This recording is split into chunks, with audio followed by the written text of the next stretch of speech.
Muy buenos días a todos. Bienvenidos al seminario virtual hacia un tratado para la conservación y uso sostenible de la biodiversidad en alta mar, organizado por la Asociación Interamericana para la Defensa del Ambiente, AIDA. Del 4 al 17 de septiembre se llevará a cabo en Naciones Unidas la conferencia intergubernamental, donde los estados inician las negociaciones formales de un instrumento jurídicamente vinculante para la conservación y uso sostenible de las áreas fuera de la jurisdicción nacional, es decir, en alta mar. Ecuador ha sido clave durante todo este proceso. No quisiéramos extender más al respecto, pues don Luis Oña, quien nos honra con su presencia, nos dará los detalles más adelante. A continuación, quiero presentar a nuestro panel. Contamos con la presencia de tres personas muy conocedoras del tema. En primer lugar, tendremos la presencia de Eric Ross. Eric viene llegando de un viaje de Guinea Ecuatorial, con muy pocas horas de sueño. Así que le agradecemos extra por su participación. Y desafortunadamente él se tiene que ir pronto, por lo cual vamos a dar su presentación. Y por favor, si tienen preguntas para él, háganoslas llegar a través del panel de preguntas y respuestas lo antes posible para que alcancemos a formulárselas hoy. Entonces, les presento a nuestros panelistas. En primer lugar, Eric Ross. Él es gerente de ciencias de la Fundación Mar Viva. Perdón. Es doctor en Ecología y Gestión de Recursos Vivos Marinos de la Universidad de Las Palmas de Gran Canaria. Ha enfocado sus estudios hacia la gestión y ordenamiento de recursos marinos, especialmente en el sector pesquero. En segundo lugar, tenemos a don Luis Oña. Él es segundo secretario del Servicio Exterior Ecuatoriano. Al momento sirve en la misión permanente del Ecuador ante las Naciones Unidas, encargado específicamente de la sexta comisión de la Asamblea General, correspondiente a todos los temas jurídicos, que incluye océanos, derechos del mar, cortes y tribunales internacionales, Consejo de Seguridad, entre otros. Tiene estudios de maestría realizados en Londres, Inglaterra, en Derecho Internacional Público y en Estudios Diplomáticos y Relaciones Internacionales. Finalmente, tenemos como panelista a Cristian Gallardo Escarate. Él es doctor en Ciencias del Programa de Acuicultura y Biotecnología del Centro de Investigación Científica y de Educación Superior de Ensenada, México. Actualmente es el subdirector del Centro Interdisciplinario de Investigación para la Acuicultura de la Universidad de Concepción en Chile. Las presentaciones serán las que siguen. En primer lugar, Eric Ross nos hablará de conectividad y áreas fuera de las áreas fuera de la jurisdicción nacional. En segundo lugar, Luis Oña nos hablará del timeline del proceso. Y finalmente, Cristian nos hablará de recursos genéticos marinos. Al final de la sesión, con excepción de la presentación de Eric Ross, para quien sí vamos a dar espacio a preguntas y respuestas justo antes de que tenga que retirarse, al final de la sesión, de las tres presentaciones, tendremos una sesión de preguntas y respuestas de aproximadamente 20 minutos. En cualquier momento, por favor, pueden formular sus preguntas en el panel de preguntas de este seminario. Sabemos que están varias personas reunidas en un grupo, así que pues si nos pueden hacer favor de canalizar sus preguntas a través de la persona que está coordinando donde están ustedes. Así que bueno, sin más preámbulo, quiero agradecer mucho la presencia de nuestros tres panelistas y comenzamos entonces con la presentación de Eric Ross.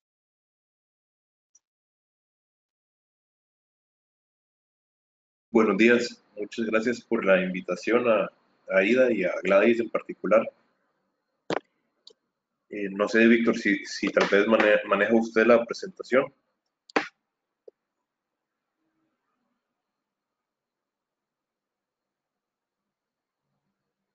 Sí, en un momentito va a compartir tu presentación. Perfecto. Ya está. Voy a hablar un poco del tema de la conectividad entre las áreas costeras y el alta mar, la importancia de por qué cuidar esta zona y manejarla adecuadamente, ya que lo que ocurre ahí va a influir lo que ocurre en nuestras costas. En particular voy a hablar de una zona de mucha importancia para lo que es la región centroamericana y el sur de México, que es el domo térmico de Costa Rica. Víctor, si pudieras poner un segundo, es un video, si lo pudieras darle play.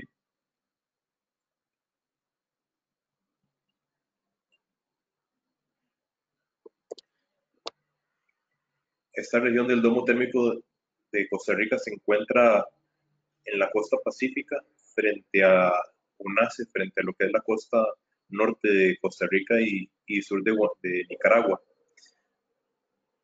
eh, no veo que se mueva el video, pero no importa. Básicamente lo que ocurre es, si ustedes ven un punto rojo en Centroamérica, esa es la zona del lago de Nicaragua, y por el norte de Costa Rica los vientos alisios empujan la superficie de las aguas cálidas, y al retirar estas aguas cálidas hay un surgimiento de agua fría llena de nutrientes, muy rica en nutrientes, a la superficie. Y esto lo que hace es que se genera un ecosistema muy interesante, muy importante de productividad para la región.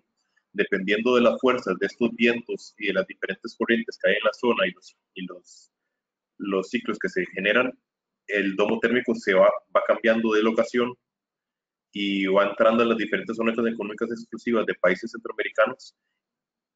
Y lo más importante es que cerca del 70% de su extensión se encuentra en alta mar. Aquí lo podemos ver donde se está empezando a mover el video. Ese manchón verde con amarillo es la productividad que se da en el domo. Y ustedes pueden ver como una gran extensión de dependiendo de la época del año, va a estar en alta mar, y cómo fluctúa por toda la costa centroamericana, y se une a veces con el chorro de Tehuantepec, que es lo que se observa en el sur de México. Entonces hay unas interacciones muy interesantes en estas zonas. Si pasamos a la siguiente, podemos ver el, el por qué es importante considerar lo que son las zonas costeras y el alta mar y la conectividad que hay. Esta es una investigación que realizó la NOAA con el anterior, por favor, con transectos en el Pacífico Este tropical para el avistamiento de cetáceos. Entonces, durante un periodo de años estuvieron realizando transectos, y de ahí va a haber una información que vamos a ver a continuación. El que viene, la siguiente presentación, la siguiente filmina, son marcajes que se le realizaron a ballenas azules en la costa este de Estados Unidos, sobre todo en la zona de California y en la zona de Baja California. Ustedes pueden ver cómo estas ballenas azules migran hacia lo que es la costa centroamericana, a más de 200 millas, alrededor de 300, 400 millas frente a la costa. Entonces, lo que hacen ellas es que en verano están cerca de la costa de México y Estados Unidos, donde generan una industria muy importante de avistamiento, generan mucho empleo, hay mucho turismo, y en la época de invierno, cuando las aguas se tornan frías, las ballenas migran hacia el sur, hacia el domo térmico, debido a que en muchas ocasiones van a parearse o a tener sus crías. Estas aguas no son tan frías como en el norte, entonces sus crías pueden adaptarse mejor al nacer, ya que todavía no tienen suficiente contenido de grasa. Se alimentan mucho en los primeros meses, y ya cuando su contenido de grasa es mayor, regresan al norte. Entonces, vemos la interacción entre una zona costera, donde se produce una gran importancia económica, de avistamiento, de conservación, y una zona en alta mar frente a las costas centroamericanas. En la siguiente,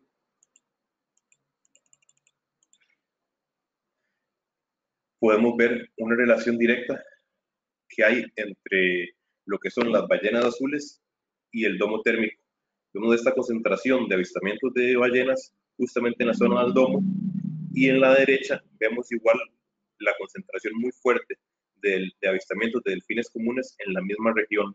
Entonces nos está indicando esta gran importancia de un sitio en alta mar y la conservación de la naturaleza. Esto lo podemos observar nuevamente con mayor detalle en la siguiente presentación, en la siguiente filmina, donde lo que se hace es que se ponen los avistamientos de delfines manchados y de delfines comunes sobre las zonas de productividad del domo. Entonces vemos cómo hay un traslape muy importante en esos rojos del domo con el avistamiento de esos delfines. Hay una relación muy fuerte, igual que en la siguiente, que es para la ballena azul. Entonces, este surgimiento de agua fría está generando un atractivo para estos organismos. Básicamente, la ballena azul se acerca a esta zona por dos razones. Una, para escapar del invierno y tener sus crías, y la otra es que esta productividad, esta explosión de fitoplancton que hay, genera también una explosión de zooplancton, entonces pueden llegar a alimentarse en esta zona mientras es invierno en el norte. Y este zooplancton sirve de alimento también para una gran cantidad de peces pequeños, de sardinas, de arenques, que son de interés para los delfines para su alimentación. Estos mismos arenques, vamos a ver pronto, también sirven de alimentación de otra gran cantidad de peces de interés comercial, de interés deportivo, que interactúan con el domo. En la siguiente filmina podemos ver cómo el domo presenta una importancia para lo que son tortugas baula para la región centroamericana y de México. Si ustedes ven tortugas marcadas en Nicaragua y en Costa Rica y en México, cruzan hacia la región del domo en su camino a Sudamérica, a sus zonas de alimentación. Entonces, aunque el paso es corto, están pasando por esta zona de gran importancia, una zona donde se dan muchas pesquerías industriales y pesquerías de palangre en dirección a sus zonas de alimentación. Entonces, pueden haber interacciones negativas con pesquerías y de ahí viene una importancia de regular cómo se hacen las actividades, ya que la actividad de avistamiento de tortugas es una actividad económica muy importante en varias comunidades de Centroamérica. En Costa Rica, en Playa Grande, en el Parque Nacional Baulas, se generan más de 2 millones de dólares anuales a la economía local solo en tortuga baula. De ahí tenemos otra gran cantidad de tortugas como la lora, la verde, que también tienen una interacción con el domo y que no usan la zona como tránsito, sino que es una zona de mayor residencia donde se alimentan y están frente a las costas. Y estas mismas especies se encuentran en otros sitios de Centroamérica y el sur de México y van a ser también de interés para esas mismas tortugas que están desobando, teniendo sus crías ahí y luego llegan aquí a alimentarse de esta riqueza que se encuentra en el domo. En el siguiente vemos este mapa de calor que ya con colores más para apreciar el tema de residencia de la tortuga baula. Vemos en el primer rojo, en el norte de Costa Rica, cómo hay una residencia importante en esta zona, que es donde nace el domo térmico de Costa Rica, y ya después se van desperdigando por diferentes zonas, hacia Galápagos, hacia la corriente de Humboldt, frente a la costa de Perú, la costa de Chile, y esa concentración no está. Vemos donde hay alimentaciones, entonces es importante considerar, esto es un ejemplo muy clásico donde vemos que se hicieron muchos esfuerzos de conservación en la costa, cuidando las playas de anidamiento, cuidando los huevos, pero en alta mar, en las zonas donde están sujetas a interacciones con pesquerías, los esfuerzos no fueron tan fuertes. Entonces, a pesar de que se protegieron y se tomaron medidas en las costas, estas tortugas siguieron teniendo interacciones negativas en alta mar. De ahí viene la importancia de esta conectividad y de manejar los diferentes ciclos de vida de la especie, no solo en el domo térmico de Costa Rica, sino en la zona de Galápagos y en la zona ya completamente de alta mar frente a la costa suramericana. Si queremos que estas poblaciones se puedan recuperar en la región, tenemos que pensar en todo el ciclo de vida de la especie. En la siguiente filmina vemos los patrones migratorios de los peces vela en relación con el domo. El pez vela es una especie de gran interés turístico. En Panamá genera alrededor de 90 a 100 millones de dólares anualmente la actividad de pesca deportiva, sobre todo enfocado a pez vela. En Costa Rica, estudios de la Universidad de Costa Rica han indicado que cerca de 600 millones anuales. En Guatemala estamos hablando de cerca de 70, 80 millones. Y en la costa de México es una actividad muy importante, sobre todo en la zona de Baja California. Si ustedes ven, estas líneas moradas son los trajes satelitales de peces vela que fueron marcados y liberados, y ven que el pez vela se encuentra en los alrededores del domo. Rara vez penetra en el domo. Esto se debe a que este surgimiento de aguas frías y alta productividad hace que las aguas sean bajas en oxígeno, ya que se está consumiendo mucho oxígeno, está produciendo esta explosión de fitoplancton. Entonces el pez vela, por sus rápidos movimientos, necesita una gran cantidad de oxígeno. Entonces no entran mucho dentro de la zona del domo, y si entran lo hace rápidamente, sino que se mantiene en la periferia, y en la periferia del domo va a estar cazando lo que son sardinas, va a estar cazando arenque, va a estar alimentándose. Y se ha demostrado que peces vela marcados desde Panamá llegan a la zona del domo en Costa Rica, marcados en Guatemala, y toda esta industria de pesca deportiva que provee una gran cantidad de empleos depende de un manejo adecuado en esta zona de alta mar. En la siguiente filmina vamos a ver una pesquería que es aún más importante, que es la de atún aleta amarilla. La zona frente a la costa centroamericana presenta una de las pesquerías más importantes del mundo de atún aleta amarilla.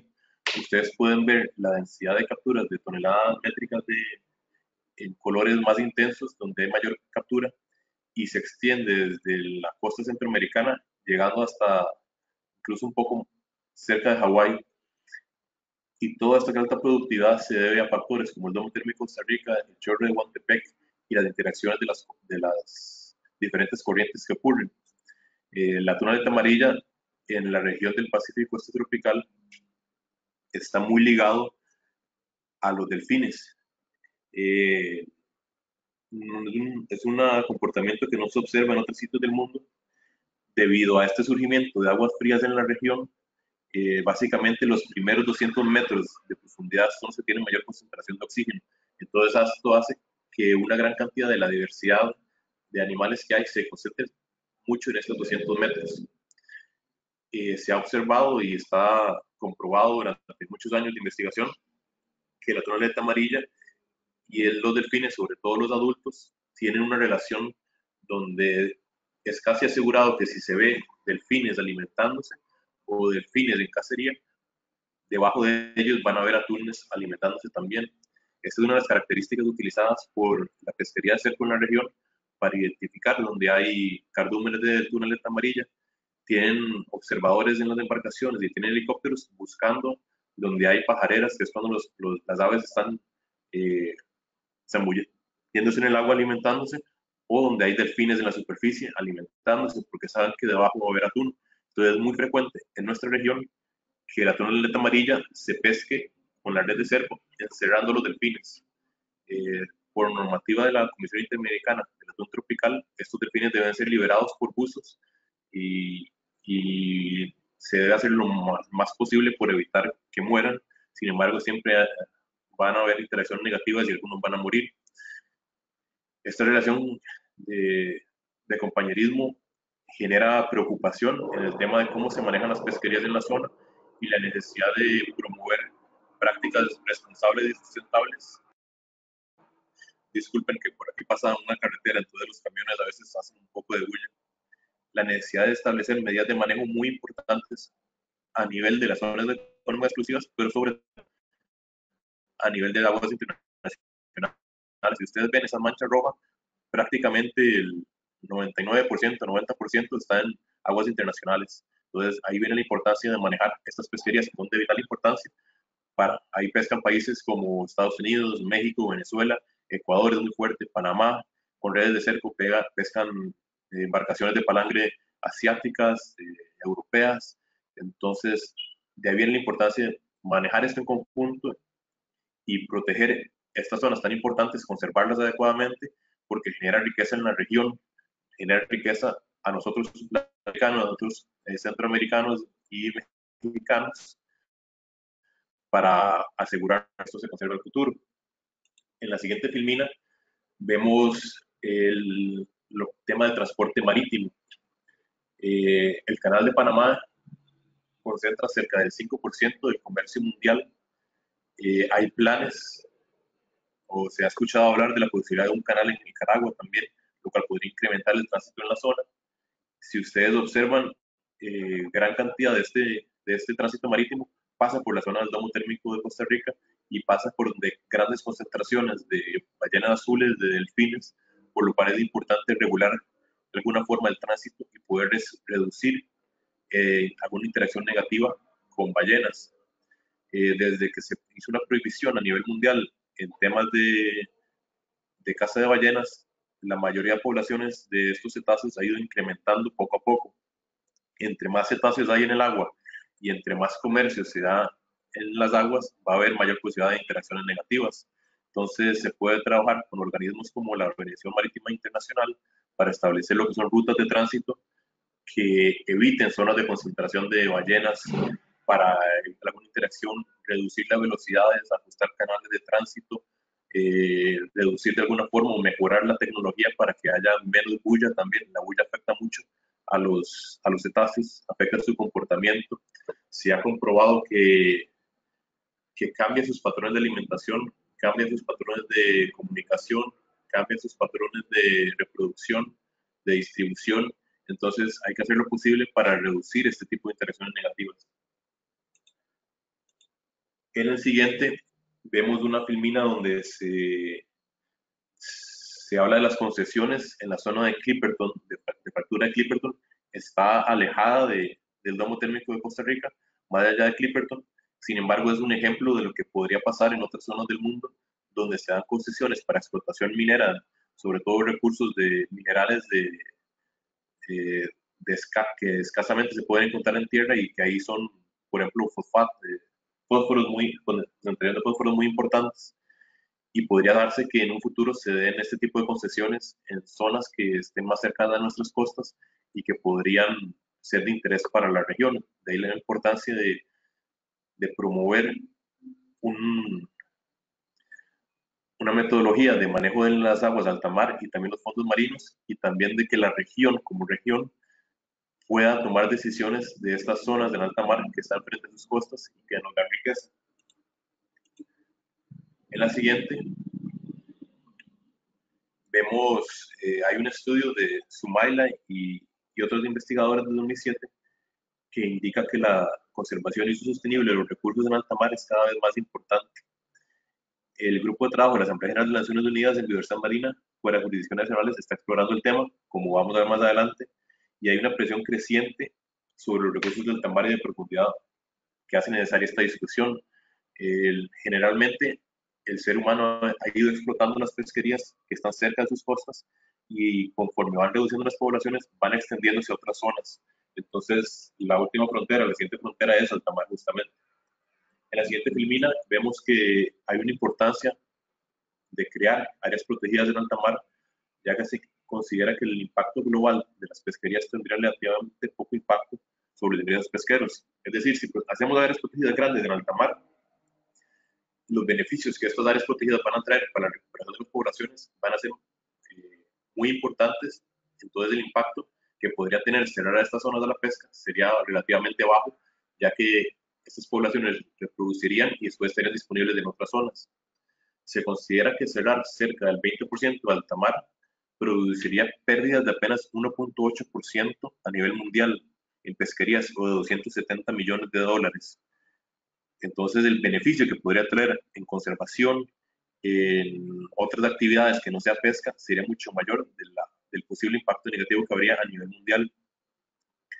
La comunidad internacional se beneficiaría sería como un seguro en contra de las extinciones y la pérdida de diversidad en alta mar y mares profundos, y al mismo tiempo protegería mucho los beneficios de mercado y no mercantiles para los presentes y futuras generaciones.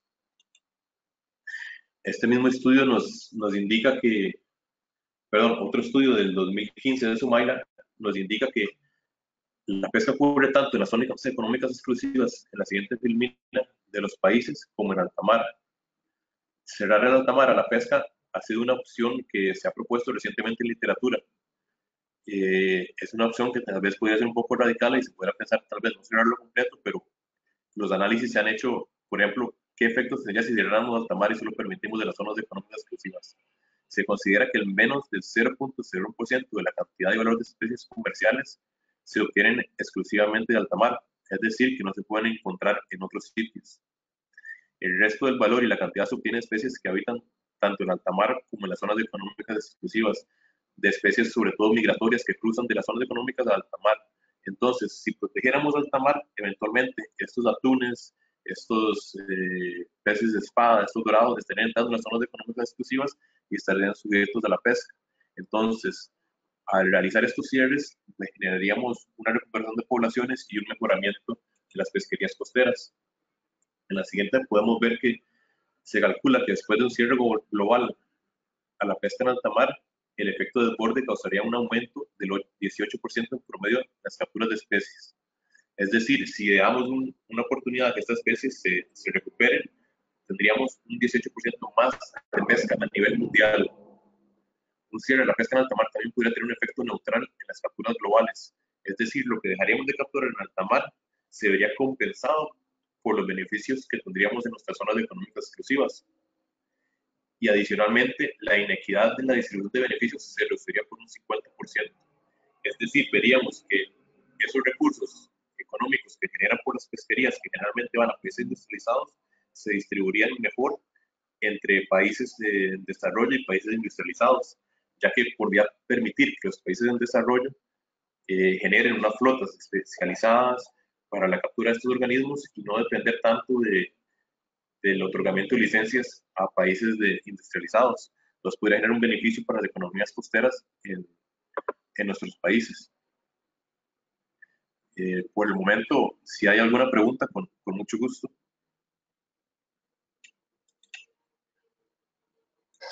Muchas gracias, Eric. De hecho, sí hay varias preguntas. Igual sabemos que te tienes que ir, pero te las vamos a formular. Ojalá que nos alcances a responder algunas.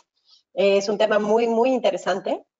Una de las preguntas que nos hacen es si nos pudieras detallar un poco más sobre los beneficios de estas áreas marinas protegidas en alta mar y qué características deberían tener.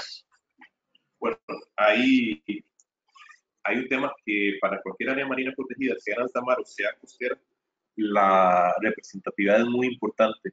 Entonces, se habla de que a nivel mundial se deberían de proteger como un mínimo un 30-40% de cada tipo de ecosistema.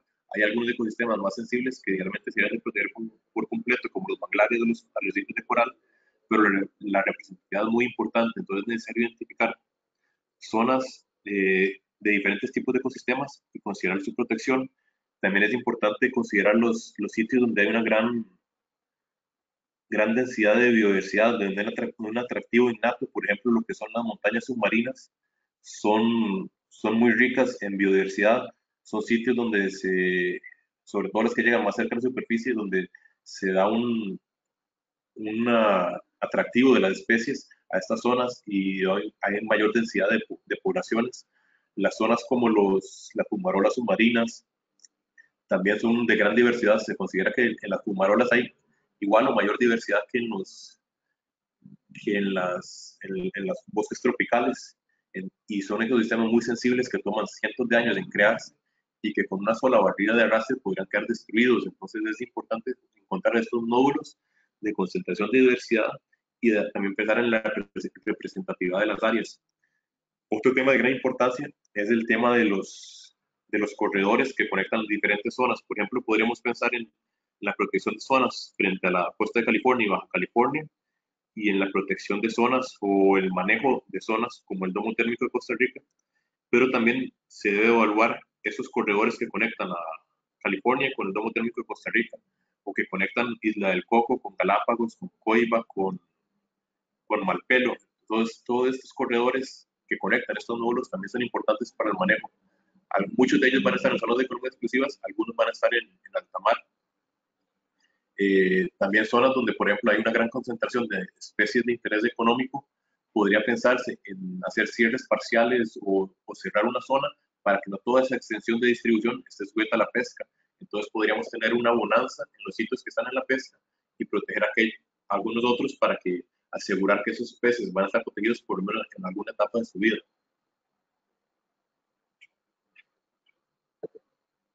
Perfecto, muchas gracias, Eric. Otra pregunta.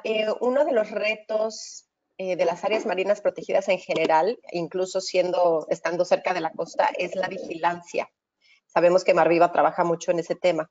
¿Cómo se planea implementar la vigilancia en áreas tan grandes y tan alejadas de la costa? Bueno, eso tal vez lo dejarían los presentadores que vienen, porque es un tema justamente que está en discusión. ¿Quiénes serían el encargado de crear estas áreas protegidas? ¿Quién sería el encargado de vigilar porque se cumpla?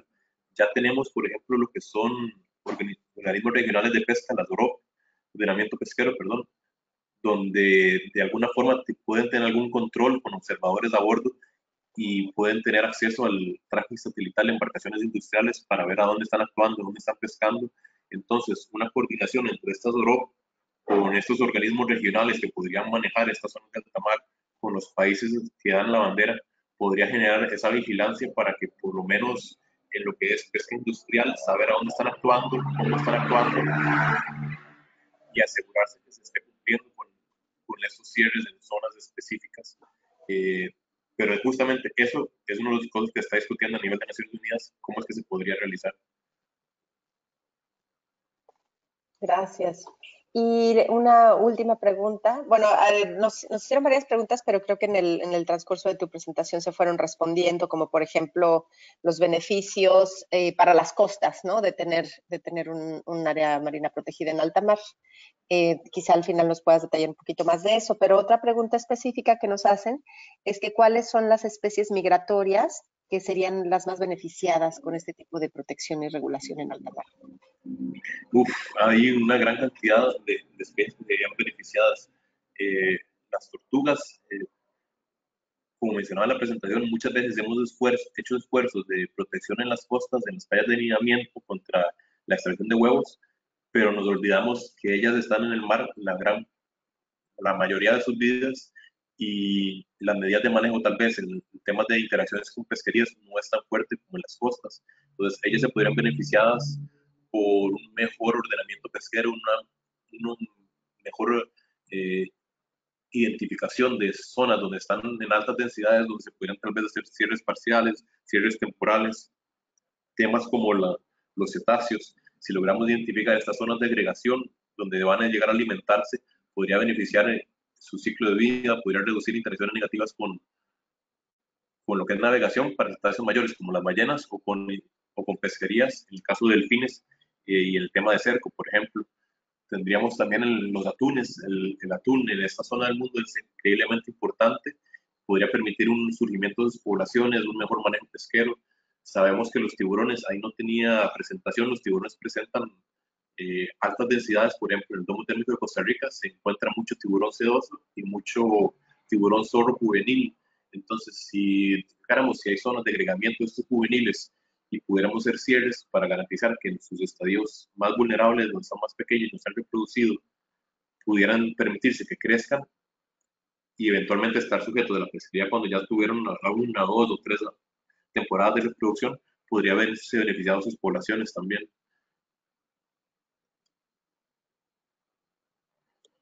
Excelente, muchísimas gracias, Eric. No sé, te digo, sí nos respondiste durante tu presentación, pues los beneficios para las costas, ¿no? Pero no sé si quieras ahondar un poquito más, más allá bueno, de la mejoría en las pesquerías. Pronto, esperamos que en un mes o dos vamos a tener un documento listo, que es un atlas de distribución de especies de la importancia económica para el domo térmico de Costa Rica, donde daríamos ejemplos muy puntuales solo de esta región, pero que podrían ser representativos de otras zonas. Yo creo que debemos buscar alguna forma de crecimiento para las comunidades donde se le puedan dar opciones, sobre todo de turismo, y el turismo va a depender mucho de las especies que van a ver, van a depender de las tortugas y que las tortugas estén sanas en alta mar para que lleguen a las costas, de pesca deportiva, de los millones que genera solo en México y en Centroamérica. Yo creo que son más de mil millones de dólares, probablemente 1.500 millones de dólares anuales que se están generando y beneficiando a una gran cantidad de personas.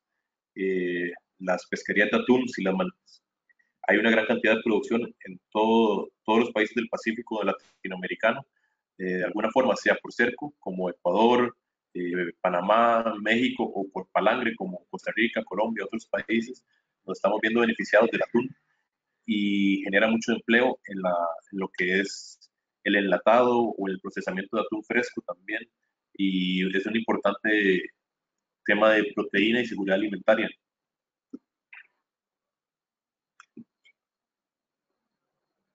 Eric, una última pregunta que nos hacen desde la Cancillería en Ecuador. Preguntan que si las áreas marinas protegidas en alta mar serían áreas de no-take o si son factibles o si son susceptibles de explotación y uso. Nos pregunta Javier Santillán. Hay ejemplos de todo. Por ejemplo, en el mar de Sargazo, en el Caribe, es uno de los pocos sitios donde se han implementado zonas en alta mar, o se está tratando de implementar, perdón, zonas protegidas en alta mar, donde hay sitios donde se podría dar explotación y otros que serían de cierre. Tenemos la región de OSPAR en el Atlántico Norte, que ha creado reservas marinas que son de protección total y otras de regulación pesquera. Entonces, se puede observar de todo. Generalmente se trata de proteger o zonas no-tec, zonas altamente vulnerables. En la zona de Camelar, en el Antártico, recientemente se cerró el Mar de Ross y otros sitios a la pesquería, pero la misma Camelar tiene sitios abiertos donde se permiten interacciones pesqueras. Entonces eso dependerá de los expertos en las comisiones y la definición de estos sitios de alta importancia, la definición de estos nódulos de concentración de especies, para justamente tomar una decisión a nivel regional de cuál sitio podría cerrarse. Incluso pueden ser cierres parciales, por ejemplo, cuando la ballena azul está presente y el resto del año abrirlo, pero eso es algo que se debe establecer con consenso regional, con expertos y con la mejor información disponible. Puede haber de todo, desde cierres completos hasta sitios que estén abiertos, o cierres temporales, o sitios que simplemente sean reguladas las artes de pesca, cómo se pesca. Excelente, pues muchísimas gracias, Eric. Pues agradecemos mucho tu tiempo. Sabemos que vienes desvelado, sabemos que tienes otros compromisos. Qué pena que no te puedas quedar el resto del seminario, pero agradecemos muchísimo tu participación. Con gusto. Hasta luego, Eric. Hasta luego. Bueno, a continuación vamos a continuar con la presentación de don Luis Oña. Adelante, Luis. Muchas gracias, Aida.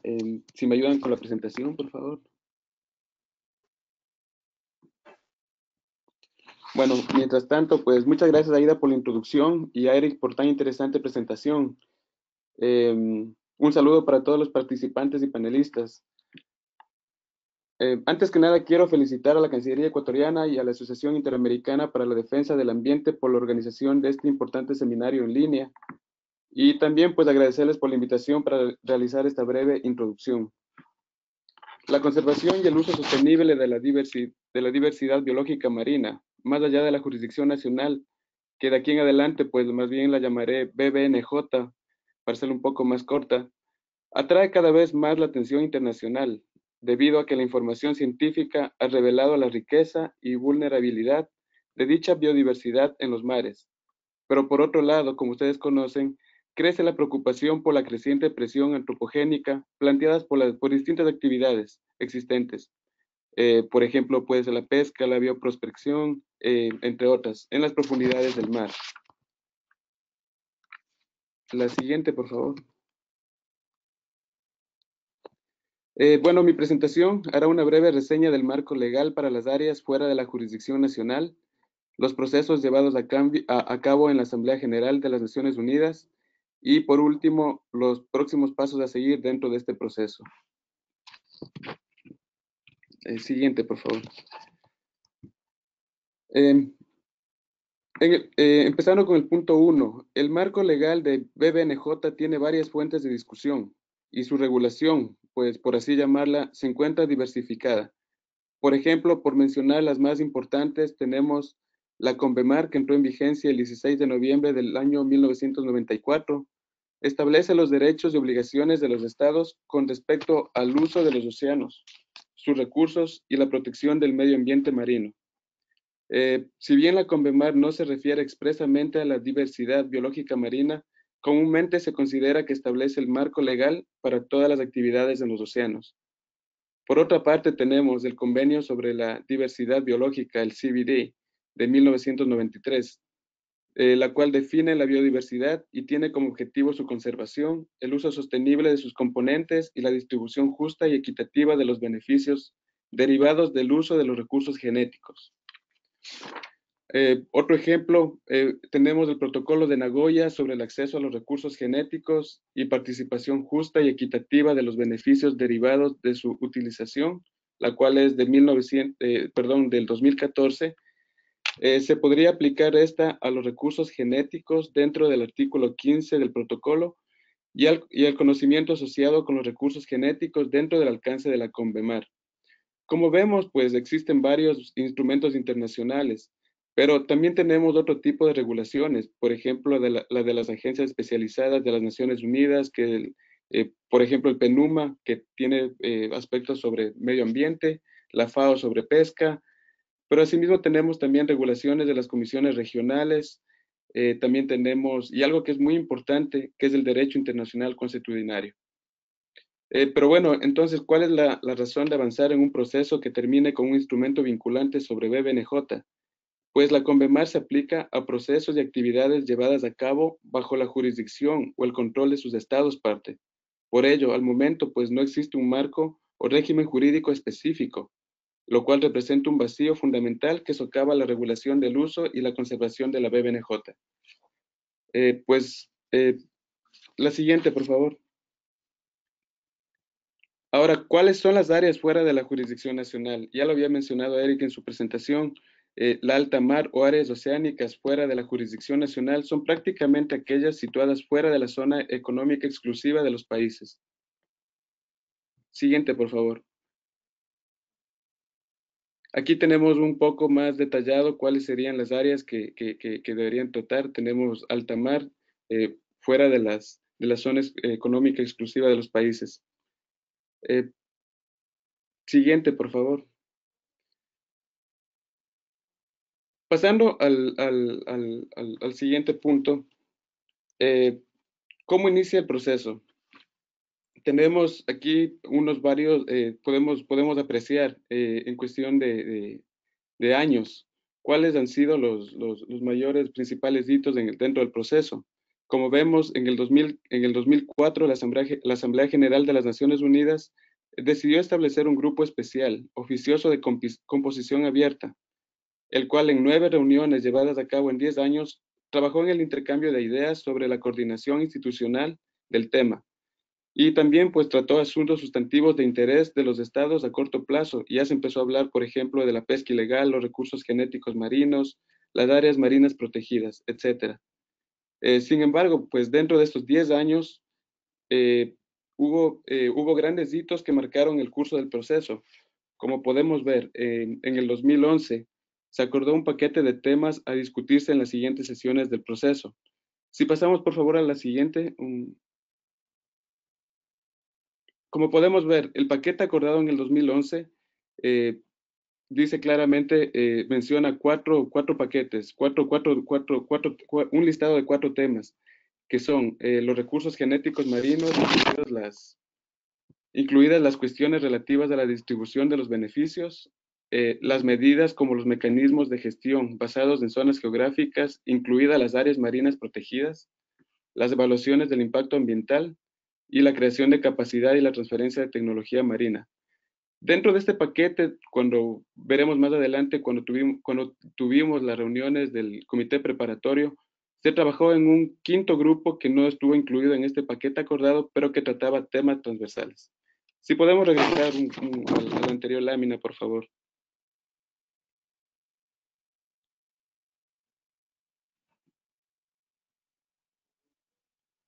Al anterior, por favor, si podemos. Una más.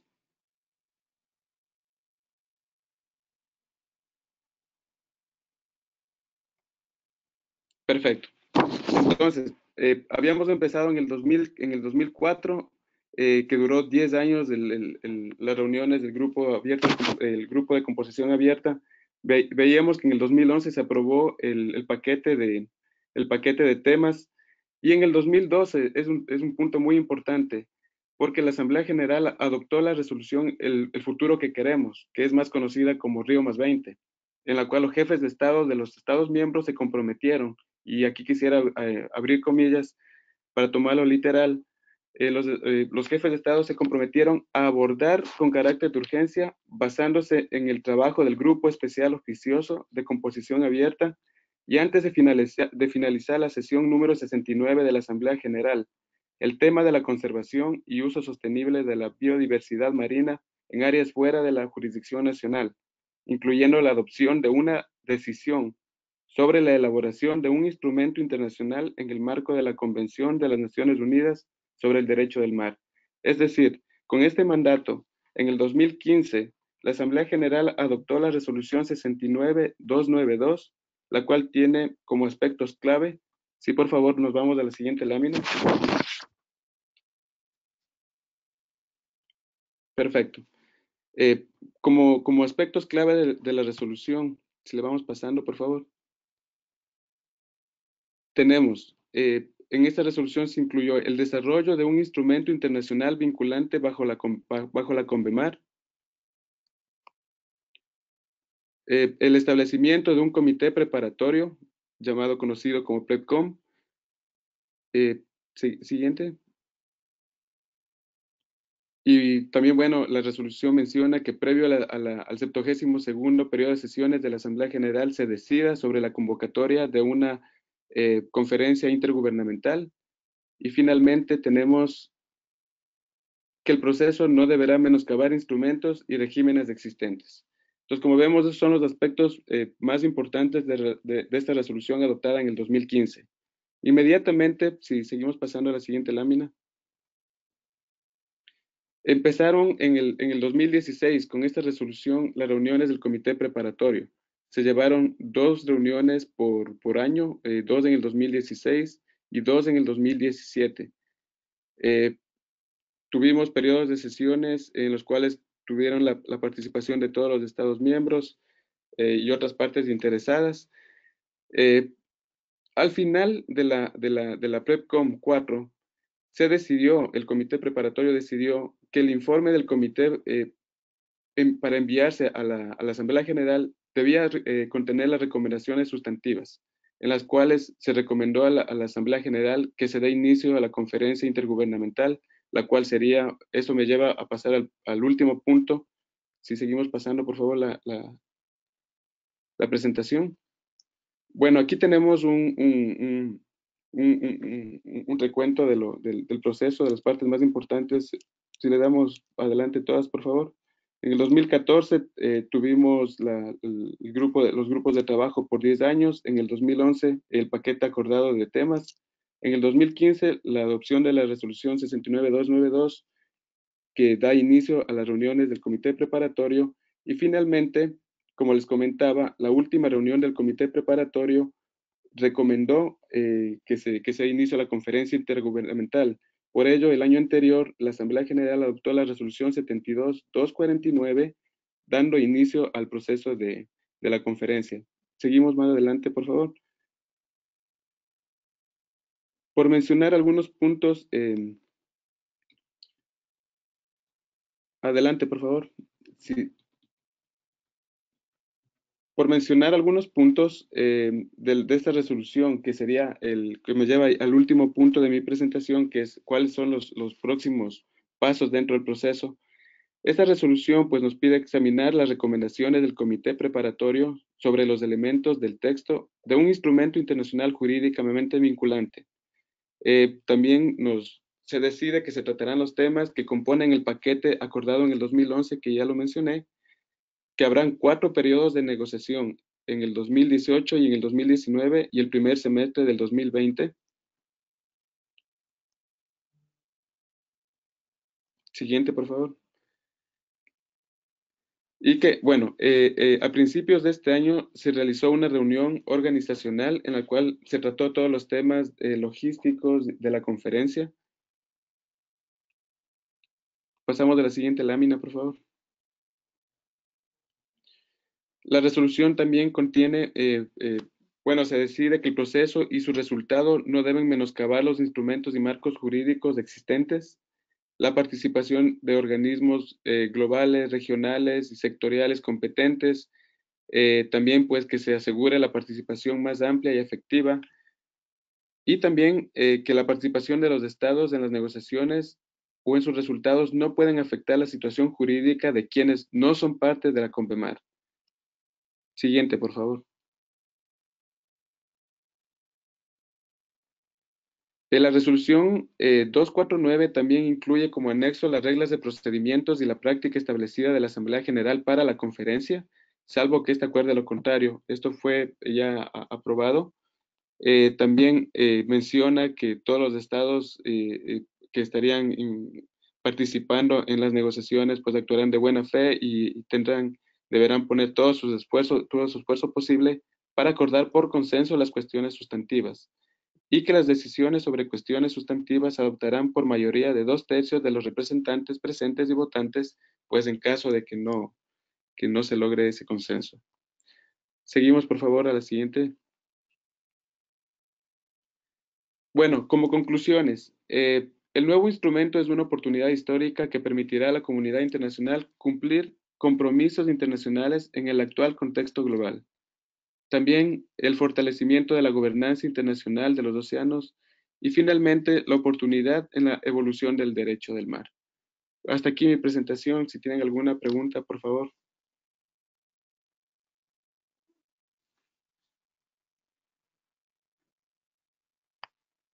Muchísimas gracias, Luis, por la presentación.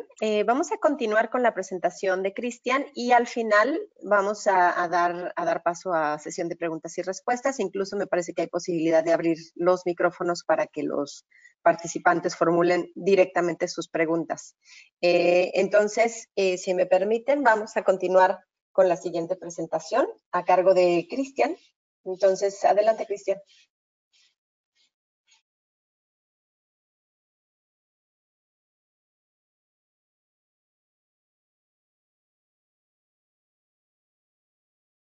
Cristian, ¿nos escuchas? Ahora sí, ¿me escuchan? Sí, perfecto, te escuchamos. Vas a poner tu cámara, ¿verdad? Sí. Voy a poner la cámara.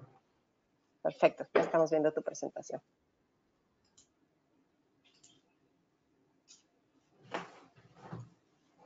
¿Sí me escuchan? Sí.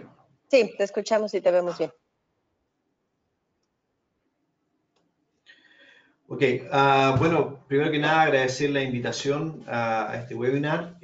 Yo les voy a conversar un poco sobre de un punto de vista distinto al aspecto más legislativo que hemos estado escuchando en este momento, de un punto de vista más de la ciencia y cómo nosotros vemos un poco que debería ser discutido la diversidad de recursos genéticos marinos desde una perspectiva de la ciencia. ¿Ya? Siguiente, por favor.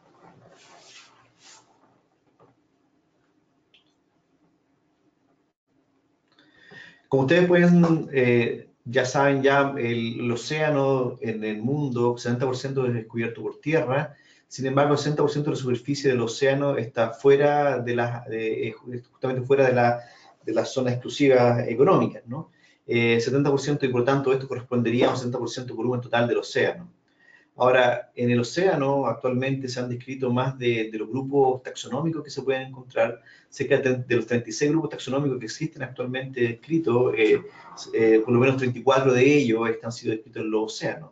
Esto habla que probablemente la diversidad que encontramos hoy en día en los océanos es enorme, ¿no? Siguiente, por favor. Un ejemplo de ello es...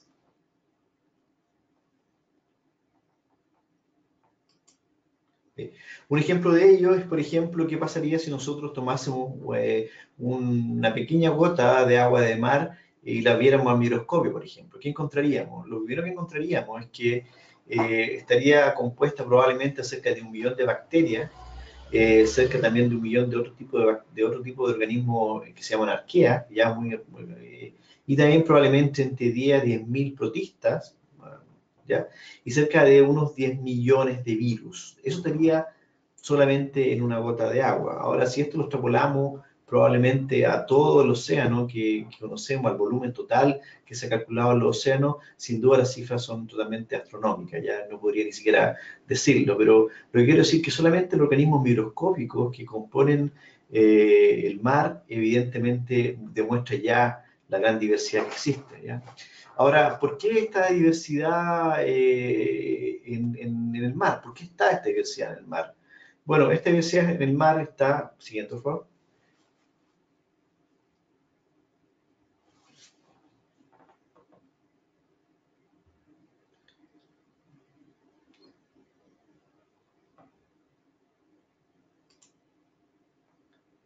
Sí, siguiente. Bueno, esta diversidad en el mar está evidentemente porque la vida, como la conocemos hoy en día, nace y se diversifica justamente en los océanos. Y esto ocurre cerca de los 3.6 billones de años que ha ocurrido la evolución, ¿ya? En este ambiente, evidentemente, donde principalmente marino, es donde nacen las principales formas de vida, que son las formas de vida probablemente más primitivas, que finalmente han evolucionado a lo que hoy día nosotros conocemos como los océanos actuales, ¿no? Siguiente, por favor. Dentro de los océanos actuales, sin duda, el mayor... Siguiente. Dentro de los océanos actuales, evidentemente, está el uso del océano como lo conocemos, desde las pesquerías con toda sus matices y también la explotación económica que vive en ella, así como también el uso del océano en términos económicos para actividades económicas, por ejemplo, como la acuicultura, ¿no? Sin embargo, también el océano actualmente son materia de discusión por otros temas, como el que vamos a discutir ahora, que tienen que ver justamente con la diversidad, por ejemplo, y también con el uso sustentable del océano en términos, por ejemplo, de turismo, ¿ya? Pero algo que no podemos desconocer es que el océano, ya sea en la parte costera, sin duda tiene un impacto socioeconómico de los países que son, que pertenecen a ellos. Siguiente, por favor.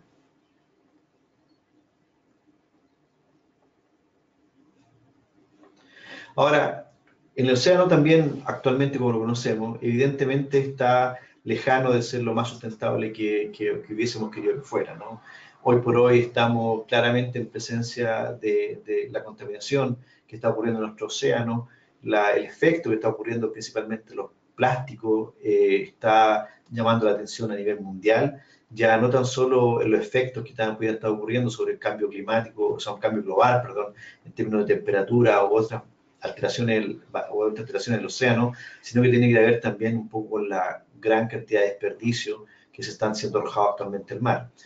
Solamente un ejemplo de ello, evidentemente, países que están actualmente tratando de generar legislaciones actuales para evitar el uso de plástico. Chile, por ejemplo, es un país donde nosotros aquí en Chile ya se están estableciendo leyes donde todas las zonas o ciudades costeras se está prohibiendo, por ejemplo, las bolsas plásticas, ¿ya? Si uno va a un supermercado y quiere comprar algo en Chile, actualmente, si uno es una zona que está cercana al mar, que es la mayoría de Chile es largo, casi todas las ciudades están muy cerca del mar, muchas de ellas ya hay normativas que están estableciendo donde se han prohibido los bolsas del mar. Ahora, ¿por qué es importante desde el punto de vista en particular? Porque evidentemente los contaminantes, especialmente los plásticos hoy en día, generan pérdida y son evidentemente un agente que va a ir en contra de esta diversidad genética que queremos cuidar, ¿ya? Si no cuidamos una parte también, o si no vemos o salvaguardamos también el uso o evitar este tipo de contaminantes, evidentemente no sacamos nada con discutir también cómo vamos a poder resolver el tema de manejar los recursos genéticos marinos si no somos capaces tampoco de preservarlos, ¿ya? Siguiente, por favor.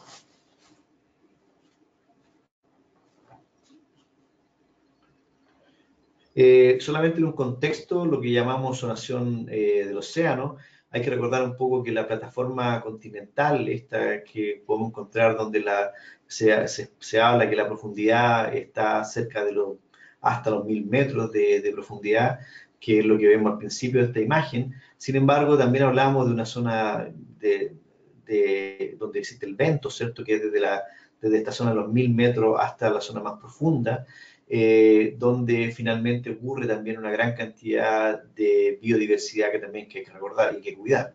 Generalmente cuando pensamos en biodiversidad marina, pensamos inicialmente en los corales, en zonas que están profundas o de profundidades medias, probablemente hasta los 100 metros de profundidad, etcétera, con suerte hasta los 1000 metros de profundidad, pero sin embargo hay una gran cantidad de riqueza y diversidad genética por sobre los 1000 metros de profundidad hasta la zona más profunda del mar, como 9000 metros de profundidad, en el caso cerca de 9000 metros de profundidad, perdón, en la zona de las Marianas o también en la fosa de Atacama aquí frente a Chile, cerca de los 8000 metros de profundidad.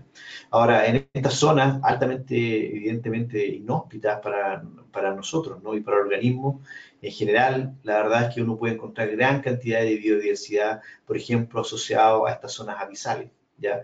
A todo lo que son zonas hidrotermales, por ejemplo, existe una gran cantidad probablemente de organismos microscópicos que son resistentes a esas condiciones y los cuales han sido utilizados, voy a hablar más adelante de ello, muchas veces como producto para la ciencia actual. Siguiente, por favor.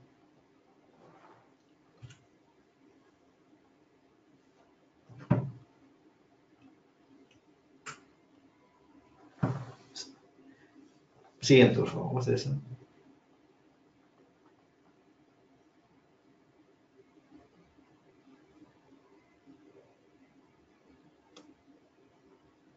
Siguiente.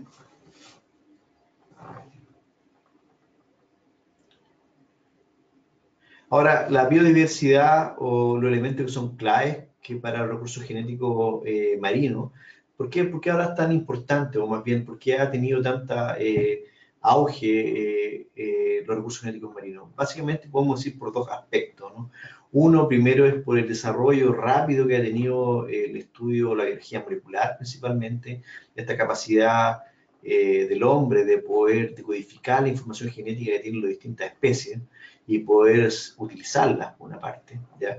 Esta es claramente un avance tecnológico que probablemente ha tenido su mayor auge en los últimos, diría yo, 10 años, ¿ya? Sin embargo, probablemente podemos encontrar indicios de esto desde la época de los principios de los 80, por ejemplo, pero sin duda en los últimos años, en los últimos, diría yo, 10, 15 años, es donde hemos encontrado la mayor cantidad de descubrimientos derivados de las nuevas tecnologías, ¿ya?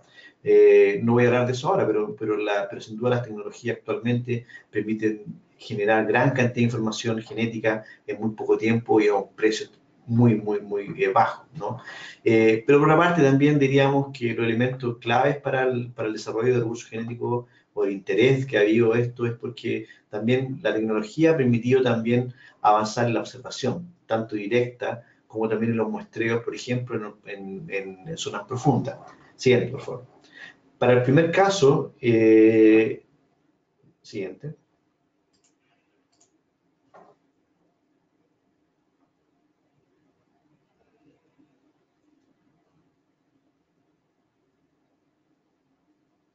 Para el primer caso, la tecnología hoy por hoy permite, aquí muestro secuenciadores, que son equipamientos que permiten obtener gran cantidad de información, de información genética de un individuo incluso, o de una especie en particular, donde actualmente, por ejemplo, la biomedicina actual moderna están estudiando los genes de una persona en particular para ver qué tipo de drogas puede ser más efectiva frente a algún tipo de patología. Pensemos, por ejemplo, en cáncer.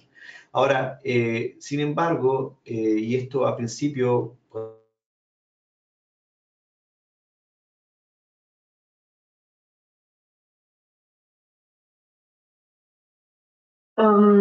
Me parece que falló un poco el internet de Cristian.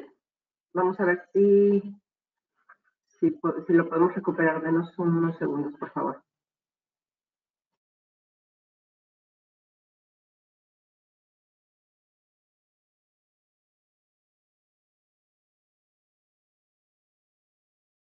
Cuando fue descubierto el genoma humano,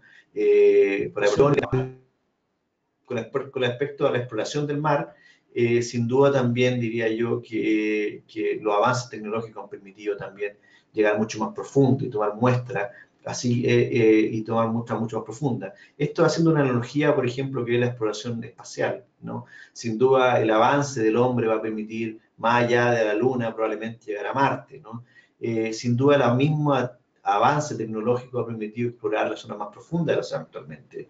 Por ejemplo, aquí muestro dos fotos, una foto, por ejemplo, de buques, por ejemplo, europeos, del buque científico de Alemania, como el que está ahí, el Son, y también otro buque, por ejemplo, en Chile, que es un buque que se llama Cabo de Horno, recientemente construido, qué sé yo, donde la tecnología evidentemente es de punta, pero el problema es que los costos de operación son muy altos. Se habla aproximadamente de cerca de $30.000 diarios el costo de operación. O sea, si pensamos en campañas que pueden durar 15 o hasta un mes, estamos hablando de muchos fondos que se requieren simplemente para estar moviendo estos barcos. Esto requiere entonces, y esto es necesario, o sea, si la exploración marina se quiere promover, evidentemente se requiere gran cantidad de recursos que permita generar este tipo de campaña oceanográfica en estos buques que son muy costosos de mover, ¿no?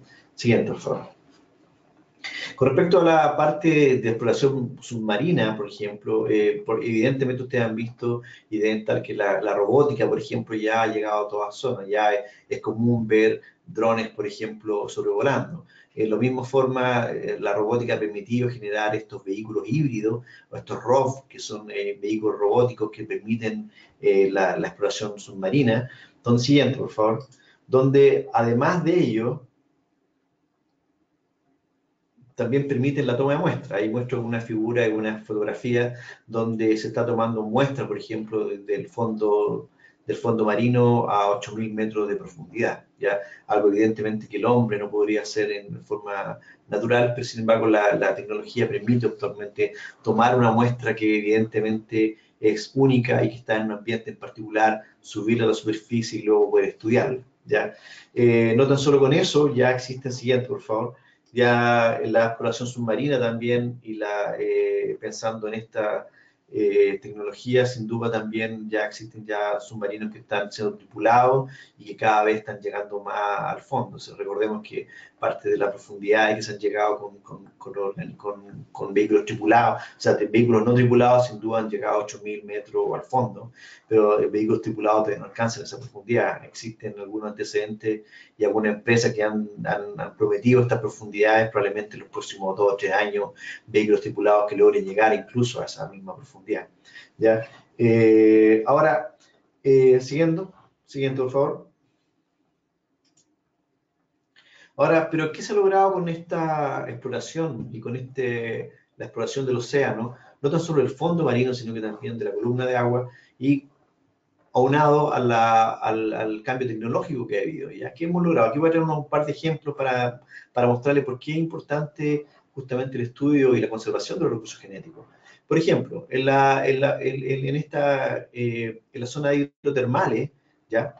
Donde evidentemente son zonas que mucha actividad volcánica está presente, justamente cuando las placas se unen, por ejemplo, en Chile esto es muy común. Evidentemente hay zonas donde la temperatura puede llegar a varios grados, de cientos de grados de Celsius, donde evidentemente junto con la presión y la baja cantidad de oxígeno uno podría decir, esto evidentemente aquí no debe vivir nada, ¿no? Sin embargo, se ha encontrado que en estos ecosistemas existe una gran cantidad de diversidad, principalmente bacterias, que logran producir energía mediante reacciones químicas, ¿ya? Ya no por luz o no simplemente por alimentación, sino que probablemente se producen energía y logran vivir y subsistir principalmente por las capacidades de metabolismo químico que desarrollan.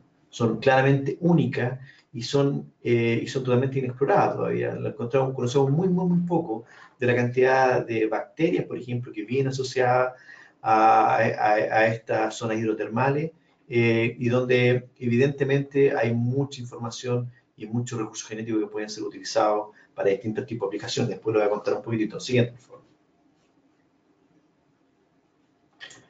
Ahora, dentro de los descubrimientos que han habido, por ejemplo, en el último año, por ejemplo, se ha encontrado en el año 1983, por ejemplo, colegas justamente del Instituto Smithsoniano y de la Universidad de Copenhague en Dinamarca, por ejemplo, han sido capaces, solamente por muestras que fueron recolectadas, de describir, por ejemplo, un nuevo filum de organismos, o sea, todo un grupo de organismos que antes habían pasado desapercibidos, pero ahora por la exploración submarina y por la capacidad de tomar muestras y por la conexión con las nuevas tecnologías ha permitido sin duda poder descubrir un nuevo tipo de organismos que hasta el momento jamás había sido posible observar. Siguiente, por favor. En el año, por ejemplo, 1988, se descubre, por ejemplo, un nuevo tipo de bacterias que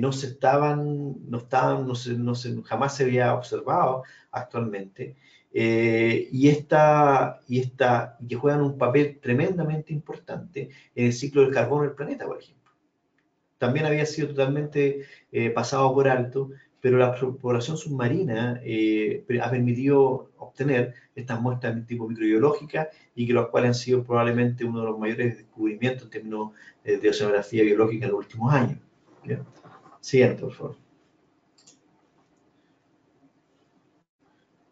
Sin duda, uno de los grandes recursos, para no pensar que los recursos genéticos solamente estaban asociados a organismos vertebrados, me refiero a peces, qué sé yo, otros más, o invertebrados, ¿ya? Sino que también hay gran cantidad de recursos genéticos asociados, por ejemplo, a virus, ¿ya?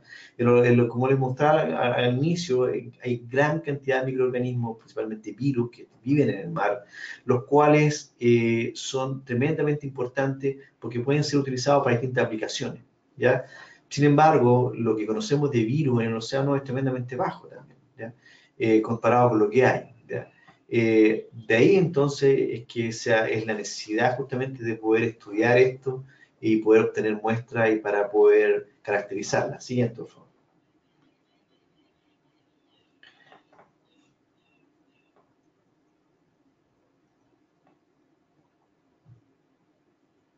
Siguiente. Otra más, por favor.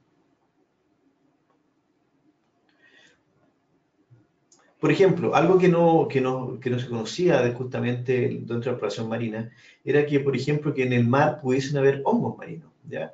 Probablemente ustedes están familiarizados con los hongos, justamente con los tipos de setas que muchos se consumen en forma habitual. Sin embargo, en la parte terrestre uno podrá tener alguna noción de lo que son los hongos, pero sin embargo en el mar existe una gran cantidad de hongos también marinos que hace muy poco tampoco se habían descubierto, ¿ya? Y esto fue recientemente, justamente por colegas de la Universidad de Concepción, en Chile, donde han liderado este tipo de investigación y han encontrado una gran diversidad de hongos marinos, ¿ya? Ahora, ¿por qué son importantes los hongos marinos?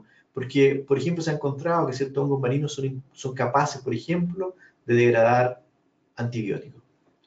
Se han encontrado hongos marinos que han sido capaces incluso de degradar, por ejemplo, o metabolizar plástico, o algunos tipos de plástico al menos. Entonces, lo que demuestra con esto es que, de alguna forma, estos organismos, que son parte de la columna, evidentemente, que están parte del océano, pueden ser utilizados para aplicaciones, por ejemplo, de remediación, ¿no?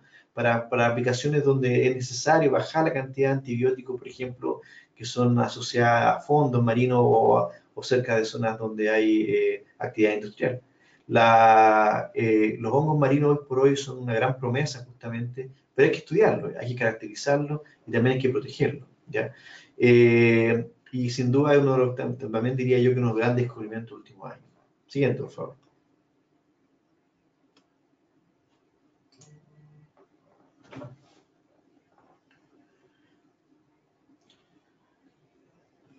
Ahora, en esta tabla quiero mostrarle algo, es que, por ejemplo, uno de los productos naturales que se han encontrado actualmente o que están siendo utilizados actualmente, que vienen de origen marino, ustedes pueden ver acá que en esta tabla existe una gran cantidad de productos y los cuales han sido utilizados, por ejemplo, como drogas antivirales, por ejemplo, para infecciones de herpes virus. En la primera, y donde ustedes pueden ver que la fuente donde se descubrió esto fue una esponja marina, ¿ya? Y así otros ejemplos más, ¿no? Pero lo interesante es que hay una gran cantidad de compuestos naturales, de productos naturales, que hoy por hoy se comercializan a nivel en todo el mundo, generalmente para medicina humana, y que son de origen marino. Siguiente, por favor.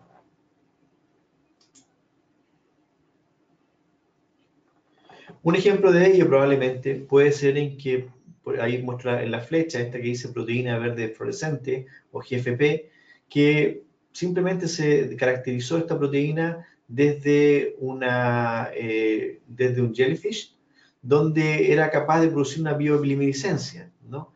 Ahora, porque aparte de ser esto bonito en términos de observarlo, sin duda era una proteína fluorescente que era autofluorescente y que de alguna forma mostraba ser que podía ser útil para cierto estudio.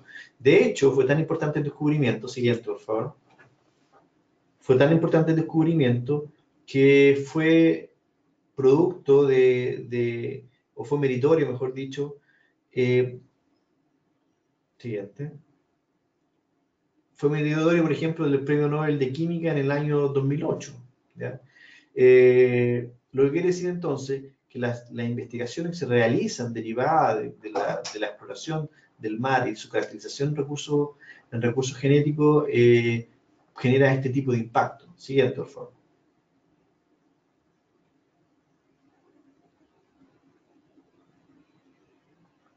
Ahí está el premio Nobel, ¿no? Justamente de donde se sacó de esta medusa la proteína verde. Siguiente, por favor.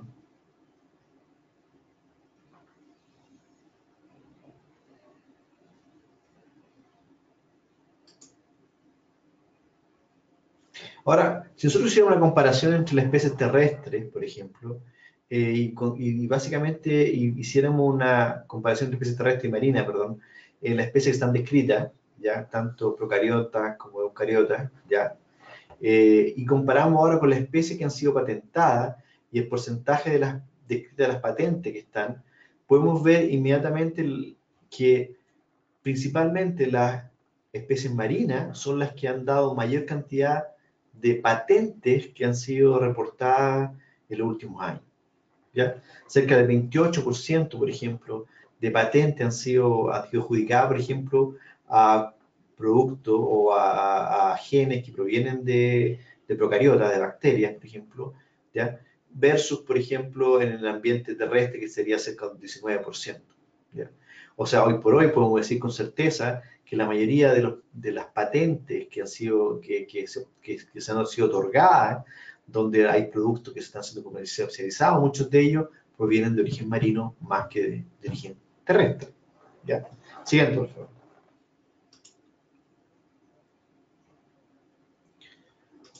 Siguiente también, por favor. De hecho, un aspecto interesante es que todos los genes que han sido encontrados en los organismos marinos, ¿ya? Y que han sido patentados, y los productos naturales de origen marino descritos en la literatura científica, ustedes pueden ver que los productos naturales descritos que han sido caracterizados, de alguna forma han aumentado a través de los años. Sin embargo, los recursos genéticos, los genes que han sido encontrados, producto de esta nueva tecnología, ha mostrado claramente un aumento exponencial, ¿ya? Un aumento exponencial. O sea, conjunto con la información genética que ha sido podido obtener, o que se ha descrita, se ha aumentado en gran número la cantidad de productos que ha sido posible obtener. Siguiente, por favor. Un aspecto interesante de esto es que en qué han sido utilizados, por ejemplo, ¿ya? En qué han sido utilizadas estas patentes o este tipo de información que se ha obtenido. Siguiente, por favor.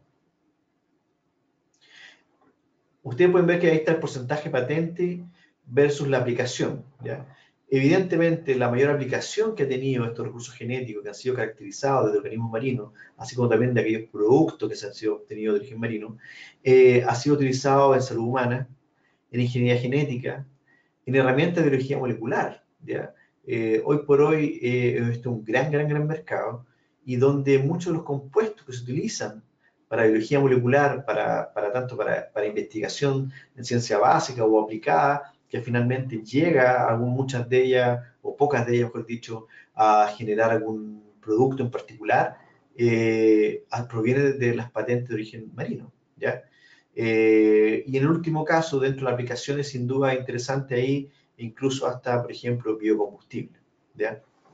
Ahora, está claro entonces que todas las patentes que vienen de origen marino, sin duda están centralizadas, probablemente podríamos decir, en salud humana, ¿ya? Y también podríamos decir que también en la industria del alimento, agricultura o cultura, ¿ya? Son esos probablemente dos clústeres principales de aplicaciones que podríamos encontrar dependiendo del número de patentes. Ahora, pero si nosotros preguntáramos, bueno, ¿quién realmente descubre estas patentes? ¿Quiénes son los que explotan estas patentes, no? Bueno, siguiente, por favor.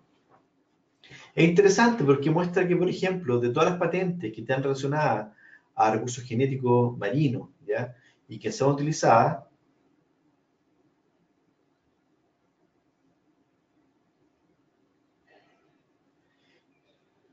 diez países poseen cerca del 90% de las patentes, ¿ya? 10 países, de los cuales 3 países de ellos poseen el 70% de las patentes. ¿Qué países? Estados Unidos, Alemania y Japón. Ahora, si aumentamos a los 10 países, evidentemente encontramos que Francia, Reino Unido, Bélgica, etcétera, hasta Noruega, perdón, son países también que están dentro de estos 90% de los 10 países que tienen más patentes en el mundo, ¿ya? Ahora, sin duda, esto tiene evidentemente una correlación también, evidentemente, con países que son desarrollados, ¿ya? Y con la capacidad que han tenido ellos de exploración del mar y producir esta ciencia que finalmente termina siendo patentada, ¿ya? Pero solamente para dejarle un dato, ¿no? O sea, eso es interesante, cerca de 200 patentes de las que actuales existen para este tipo de productos han sido producidas solamente por Estados Unidos, ¿ya? Siguiente, por favor.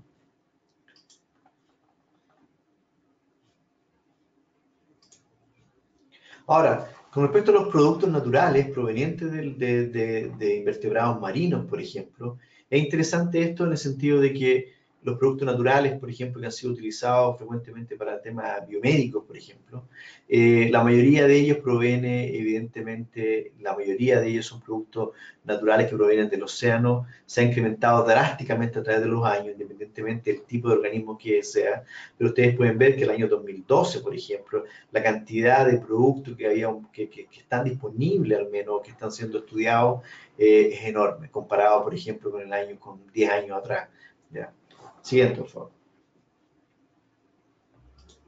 Ahora, si en esta revisión sobre los productos naturales, una interesante es justamente dónde han sido obtenidos, desde dónde han sido obtenidos, y de qué lugares del mundo han sido obtenidos, ¿no? Siguiente, por favor. Y lo que se ha encontrado probablemente es que con respecto a lo que muestra la Oficina de Patentes en Estados Unidos, siguiente, solamente tomando el caso de Estados Unidos, que el que más produjo ha podido patente con respecto a esto, siguiente.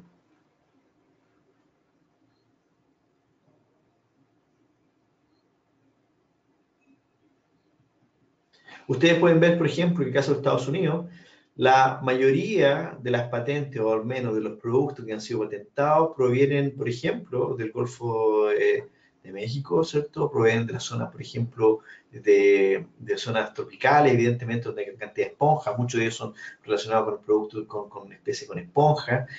También ustedes pueden ver ahí en la costa de Australia, Japón, etcétera, donde han sido colectadas las muestras de las especies finalmente que han sido utilizadas como patentes. ¿Qué quiero decir con esto? Que no necesariamente los países que están patentando actualmente sobre recursos genéticos están extrayendo recursos genéticos que son de sus propias costas. Al contrario, son evidentemente de otras zonas del mundo, ¿ya? Están capturando información y recolectando muestras de todas partes del mundo porque básicamente tienen la capacidad de producir finalmente o esto, patentarlo o generar ciertas aplicaciones interesantes. Pero pueden ver ustedes que, por ejemplo, de ello en la costa este, casi nada, la costa oeste de Estados Unidos, prácticamente nada de los productos provienen de esos sitios, ¿ya? Siguiente, por favor. Si miramos ahora...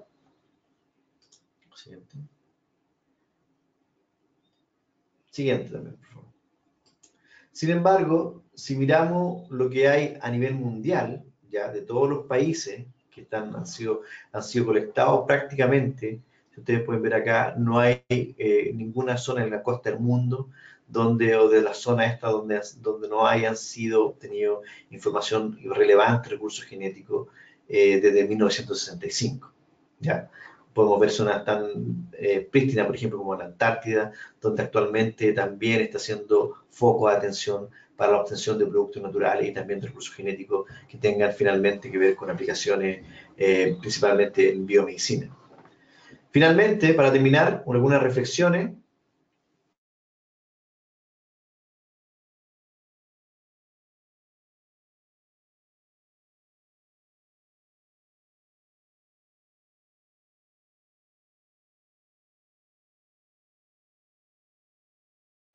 Cristian, no sé si nos escuches, pero se congeló otra vez tu imagen.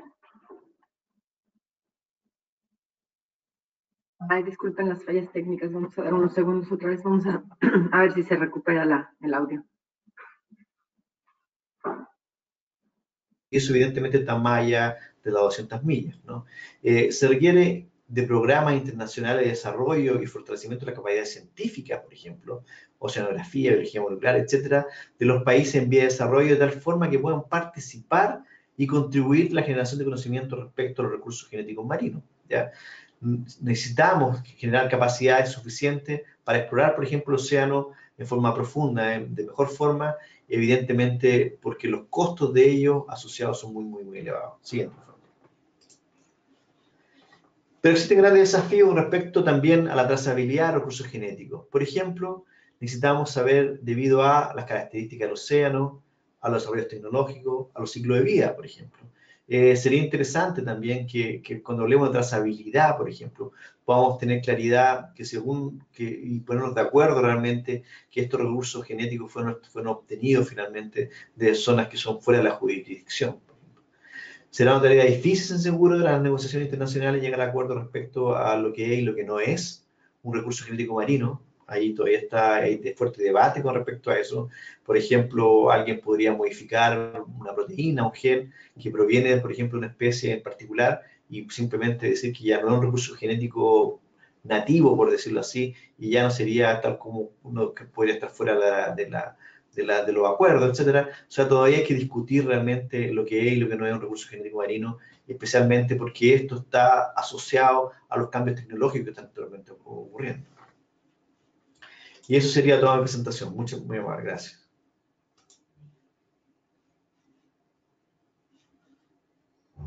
Muchísimas gracias a ti, Cristian, y muchísimas gracias también a todos nuestros participantes y a nuestros panelistas. A continuación vamos a dar pie a una sesión de preguntas y respuestas.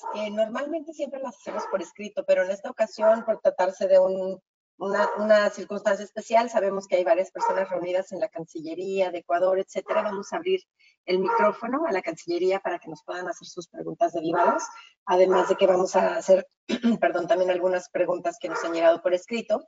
Pero antes de proceder a eso, bueno, queremos pues agradecer, reconocer que Ecuador ha jugado un papel muy importante durante todo este proceso y sabemos que durante la conferencia intergubernamental va a seguir siendo así. Y bueno, obviamente agradecer a Cristian y a Eric por compartirnos sus conocimientos que sabemos que serán de gran utilidad para el grupo técnico de trabajo de Ecuador. Entonces, si me haces favor, Víctor, de abrir el micrófono a Verónica Ortiz, que está en representación de la Cancillería de Ecuador. Me parece que tienen ahí algunas preguntas con Ya el está abierto ahí. Perfecto. Verónica, te escuchamos. Hola, ¿cómo están? Les saluda Iván Garcés, soy el subdirector de Relaciones Vecinales. Primeramente, para agradecer a los expositores por los interesantes comentarios y conocimientos que han puesto de manifiesto el día de hoy, que sin duda van a ayudar a la delegación ecuatoriana, al grupo que está trabajando en este tema, a consolidar su posición nacional y participar en este proceso de BNJ, que consideramos que es un proceso muy importante con miras a futuro. Dicho esto, quisiera dar la palabra a mis colegas que entiendo que tienen preguntas para que las formule en este momento, por favor.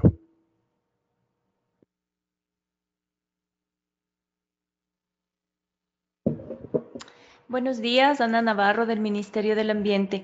Mi pregunta va relacionada al tema de patentes. Vemos que Estados Unidos es uno de los países con mayor número de patentes y quería ver si existe un estudio en el cual se haya verificado de que cuántas de estas patentes tienen, no sé, el país de origen de donde se colectó el recurso, tiene beneficios económicos de todo lo que se obtiene al usar la patente y comercializar el producto.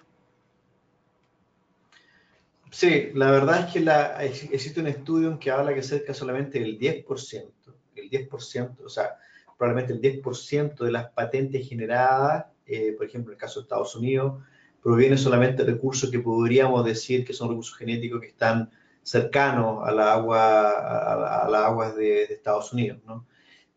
Sin embargo, el profit que ha generado esto, no existen cifras oficiales, evidentemente, pero lo que sí podríamos decir es que la cantidad de la industria, por ejemplo, en biotecnología actualmente que mueve en Estados Unidos productos justamente de esto, debe ser como al menos entre diría yo, las 5 principales fuentes económicas que está teniendo Estados Unidos en este momento. De hecho, se han abierto en Estados Unidos productos de esto mismo, muchos parques científicos tecnológicos que están actualmente estudiando productos derivados justamente de recursos genéticos que están ahí. Así que, si bien es cierto, no existe una cifra oficial realmente cuál es el retorno que ha tenido esto, pero sin duda es evidente que la industria biotecnológica en Estados Unidos ha crecido enormemente y debe estar, como digo yo, es cerca de los top, diría yo, 3 o 4 al menos en términos de ingresos.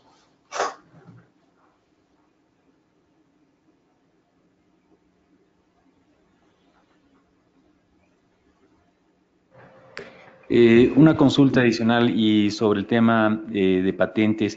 Si nos pueden un poco aclarar cuál es la situación jurídica, cuáles son los requisitos para patentar los recursos genéticos en países como Estados Unidos, y cómo ven la situación jurídica internacional en el ámbito de registro de patentes, tomando en cuenta la normativa internacional, la OMPI y demás organismos.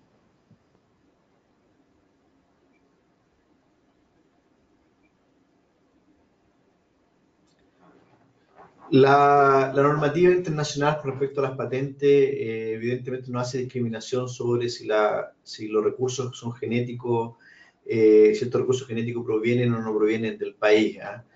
Todavía es materia de discusión, por ejemplo, de cuál sería la diferencia, supongamos un ejemplo, de un gen en particular que produce una proteína que es de utilidad, por ejemplo, para un test que va a ser utilizado en biomedicina, por ejemplo.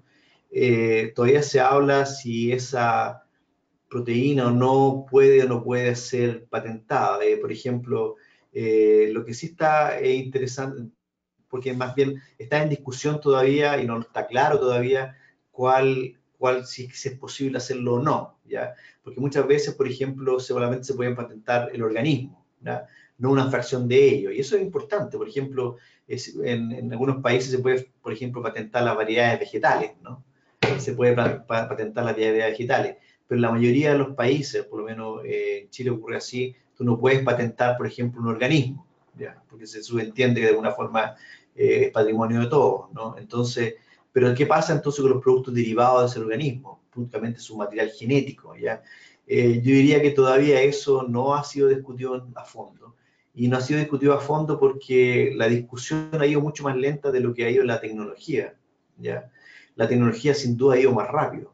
Entonces, todas estas preguntas que nosotros tenemos, si es posible patentar, por ejemplo, el genoma de una especie, eso ya se vio, por ejemplo, cuando fue el genoma humano, ¿no? Evidentemente, Estados Unidos, cuando ellos reportan el primer genoma humano, sin duda, lo primero que vino a la mente fue que ellos iban a poder patentar la información genética que era del hombre, ¿no?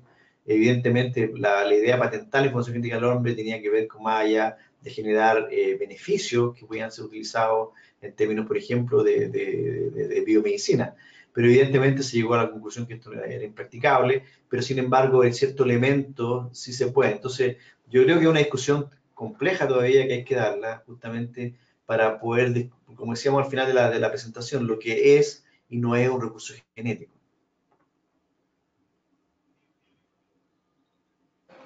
Sí, buenos días. Javier Santillán, del Ministerio del Ambiente. Bueno, este asunto de las patentes también nos conlleva unas preguntas, porque es bien que en tierra, digamos, tú puedes patentar una planta o cosas así que son nativas del lugar y que no las encuentras en otro lugar del mundo. Pero en el mar, que el mar es de todos, eso dependería de, digamos, un país que un investigador, un científico, descubre algo y lo trata de patentar. Entonces, eso lo implicaría, porque él descubrió la patente y ellos obtendrían los beneficios y el resto de que se beneficia. O sea, son muchas preguntas en una sola, ¿no? Entonces es algo como bastante complejo, ¿no?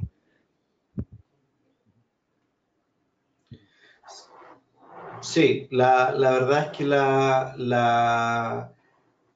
por lo menos lo que se ve de la parte de la comunidad científica es que todos aquellos recursos que son obtenidos, y es posible trazarlo incluso, uno puede saber hoy por hoy, podemos perfectamente saber si el recurso genético fue obtenido, por ejemplo, en áreas que son de derecho internacional o en áreas internacionales del océano. ¿Y dónde debería estar esto? Sin duda esto debería ir a un fondo, ¿no? O sea, el profit de esto no es que vaya a particular en per se. Sin duda esto generaría un incentivo a que se fuese a capturar ciertos recursos genéticos o a la búsqueda de ciertos recursos genéticos simplemente a través de empresas privadas que inviertan dinero para que puedan hacerlo esto, ¿no? Que puedan costear las expediciones, por ejemplo, o la investigación que está detrás de esto, ¿no? Nosotros al menos en mi opinión personal, creo que esto no debería ser así. Yo creo que esto debería hacerse a través de una regulación internacional donde los fondos, al menos parte de ellos, ¿no?, si viesen esto para justamente tener una especie de fondo internacional donde se pueda promover también la investigación y la conservación de ellos, ¿no?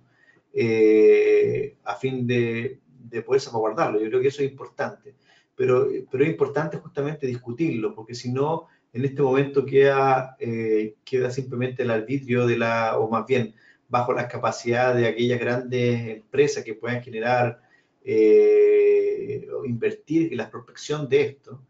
Y quizá en el fondo es como un poco buscar petróleo. Yo creo que, o sea, quizá se podría, las mismas empresas que hacen prospecciones para buscar gas o petróleo, quizás podrían después encontrar una nueva nicho de negocio que sea la prospección de estos recursos genéticos que puedan ser utilizados. O sea, yo creo, no tengo la menor duda que eso ya debe estar ocurriendo en este momento, ¿ya?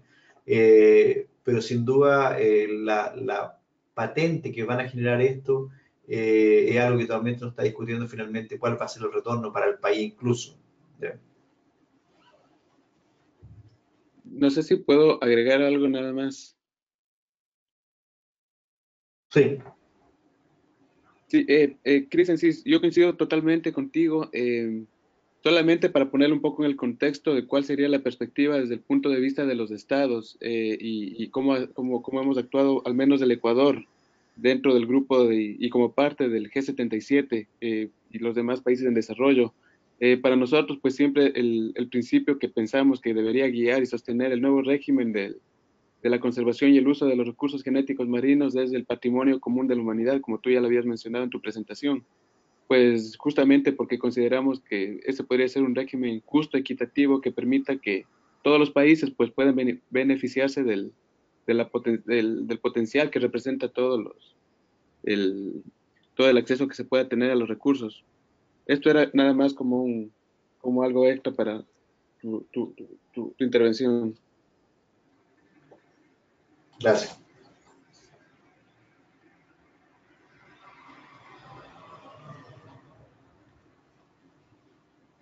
Bueno, agradeciéndoles nuevamente por las exposiciones, parece que ya no hay más preguntas aquí en el foro, por lo cual quisiera aprovechar para despedirme, agradecerles nuevamente por estas contribuciones y estaremos en contacto en el futuro en este largo proceso de BBNJ. Muchas gracias. Gracias. Muchísimas gracias a nuestros panelistas participantes, muy interesante, así que pues los esperamos, los invitamos a que sigan pendientes de este tipo de seminarios y pues muchísimas gracias a todos por su tiempo. Detrás del webinar también a mis compañeros, a Gladys, a Víctor, a Verónica Ortiz y panelistas. Muchísimas gracias. Hasta luego. Igualmente, gracias. Hasta luego.